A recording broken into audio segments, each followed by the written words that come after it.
Hollywood money's too easy. It's glamorous, too easy, too quick. If you hit it big, it's just too easy.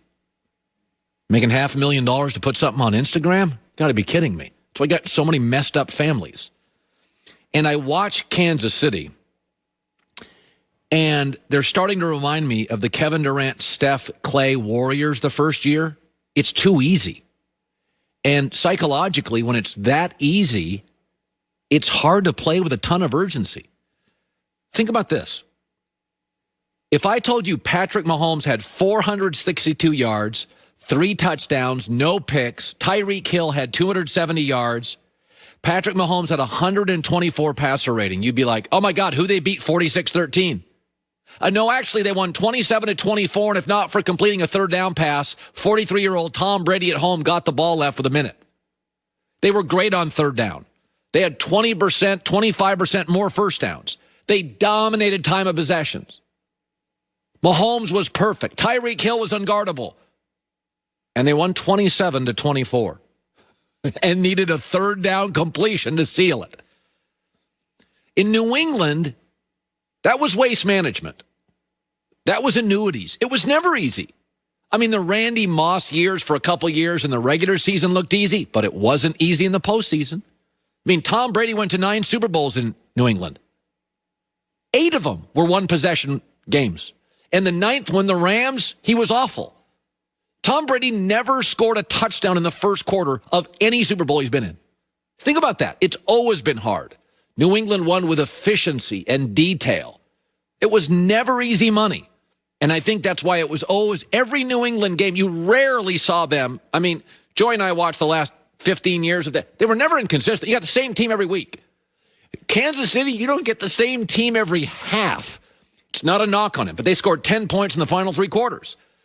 When you're so brilliant, when you're so beautiful, when it's so easy, when you're so talented, and it's effortless, it gets to your head. It's hard. You know, the Chicago Bulls were really consistent. I mean, they'd have the occasional bad game against an expansion team, but, you know, as great as the Chicago Bulls were, they weren't pretty. They were tough. Scottie Pippen never shot a great jumper. Michael scored a lot of his points at the rim, getting tackled. Dennis Rodman, old guys with knee braces like Steve Kerr. I mean, they had these Will Perdue's, and if you go look, Ron Harper's, if you go look at the DNA of the Chicago Bulls, the greatness of their dynasty was, it was never easy. Kobe, Shaq, that was easy. There were some easy times. Magic, Kareem, sometimes it was easy, but it wasn't easy. It wasn't easy with New England's dynasty. It wasn't. To the very end, they were trailing Seattle. They were trailing Atlanta. They struggled against the Rams. They all looked like the Eagles Super Bowl or the Giants Super Bowl. They all looked like that. And so as I watch them, I think to myself, well, Andy Reid's going to have to put his foot down with this team a lot. They're young. They're talented. It's easy money. The wins come easy. The points come fast. And you go back to that Kevin Durant, Steph, Clay Warriors. The first year, flew through it, like Kansas City last year. Kansas City, week 12, defense is healthy, flies through the league.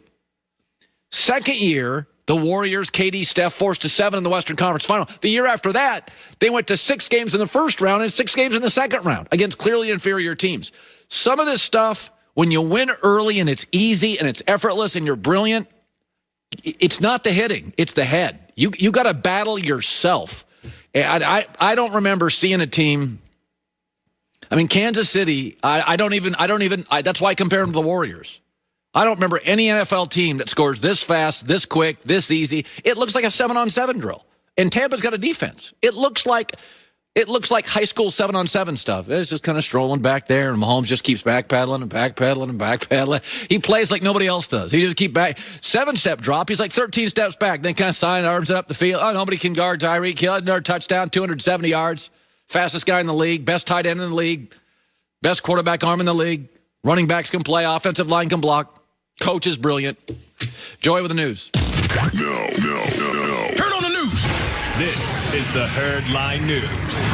I can see Nick right now. And the minute Mike Evans caught that from Brady, Nick's like, I got to go. That's exactly what he hung up on me. He goes, And his TV, because he's on the East Coast in New York, his TV is 6 seconds ahead of me. So Brady walking up to the line, Nick goes, on! I'm like, what? Oh, I got to go. It's hard to watch games with anyone who is like a little bit ahead or behind you. Yes. It's like, let's just text. So the Packers made it look easy last night. It was pretty much unwatchable by the third quarter. Chicago games are really increasing. I know it's a big market. Their games are tough to watch. Well, they win ugly, and they lose ugly. They lose ugly, too. 41-25, Packers beat the Bears last night. Aaron Rodgers threw for 211 yards and 4 touchdowns. He also became the 11th player to reach 50,000 career passing yards and hit that mark with the second fewest attempts in NFL history, so still brilliant. Green Bay's defense also had a big game, forcing 3 turnovers from Trubisky, who is making his first start since week 3 and suffered his first loss of the season. Nicest bad quarterback ever. He's such a wonderful kid. You can tell the players like him. When I watch him, everybody likes him. Even Tony Dungy could not bring himself to be critical of him. I mean, I just think Mitch Trubisky's one of those guys that you would love as a friend. He would drive you to the airport, even if he was sick and down in the dumps.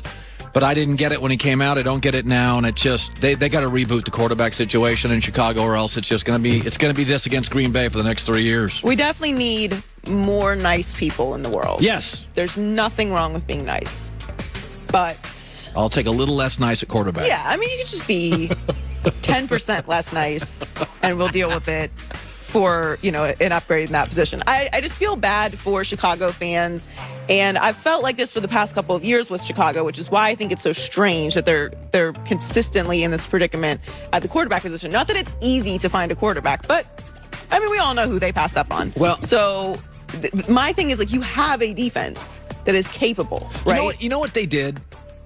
That Jay Cutler had a great arm, but was incredibly difficult. Right. And then they go interview Mitch Trubisky, and they don't like the arm, but he's such a nice guy. You overcorrect. So they overcorrected. So the word on what Chicago did is that Cutler was so poisonous in the locker room and so difficult. They didn't like the guy, but they loved his talent. And then they went and interviewed Trubisky, and they didn't love his talent, but they loved the guy. And they thought, you know what? He's everything Jay's not. Everybody will love him. He's athletic. His arm isn't great. The throwing motion, the mechanics are awful, but they overcorrected. It's like we've all done this before. You date somebody and they're super nice, but you can walk all over them.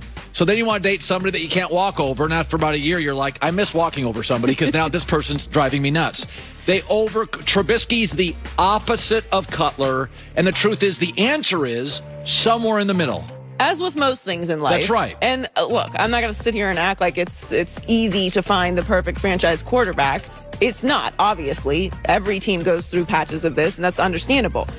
My thing is, you can't fool the locker room, right? Like, it's fine to be a great person, and that's actually a nice thing to do. But at the end of the day, players want to win. So if Jay Cutler was a horrible person and was winning, everyone would overlook it. The problem is that generally doesn't happen. Like, you don't have a lot of stories of great leaders who are half the locker room hates. That's not how it works. So again, like we always talk about, just find some balance in life. Right. And don't disregard the actual tangibles of a real good player. So the Patriots keep their playoff hopes alive, miraculously, with a big win over the Cardinals. Cam Newton struggled all day, but 2 rushing touchdowns from James White and a game-winning field goal from Nick Folk were enough to win 2017. The Patriots defense was solid, limiting Arizona's offense to just 298 yards, and it was their second lowest of the season, and Kyler Murray did not have a passing touchdown for the first time this year. Well, again, let's be fair now. So what is Belichick known for? What is Belichick the best in the NFL at? Defense. Well, not only that, he is Einstein against young quarterbacks. Well, Josh Allen's been terrible. Darnold's been horrible. So Kyler Murray's like, okay. He doesn't get to see him in a division. He's never seen Belichick's defense. And Belichick, all these young quarterbacks, this is one of these. Yeah, his record against young quarterbacks is staggering. It's like 31-3. And so Kyler never seen Belichick. He has no idea what he's going to get defensively. And Cliff Kingsbury's a college coach, just became an NFL coach. So when I watch that game, I'm like, oh. It's one of those you should have betted after the fact. I'm like, oh, of course Kyler Murray's struggling because Josh Allen struggles and Kyler struggled. All Baker struggled against him. All young quarterbacks struggle. But just experience. Yep. Cardinals are now 6-5. So if you look at the AFC playoff picture, though, we're talking about the Patriots still being in the mix. They're at 5-6, Raiders 6-5, and the Ravens are 6-4. So they are still technically in the hunt in the playoffs. They have the Chargers, Rams, Dolphins, Bills, and Jets left. So how is New England in the hunt? This is an unbelievable coaching job. It really is. They have no playmakers. It is, and consider Cam Newton being out for COVID as well, and the struggles that they had when he came back. But the rest of their season is really interesting, though. At the Chargers, at the Rams. The Rams are the most inconsistent good team in the league. The Dolphins, Bills, and Jets. Oh, by the way, so Belichick faces another young quarterback next week, Justin Herbert. What's the line on that game? Take the Patriots against Justin Herbert. This is the classic. Herbert's never faced Belichick. Then they have at the Rams. Then they're at the Dolphins, which is another young quarterback. They'll lose those two.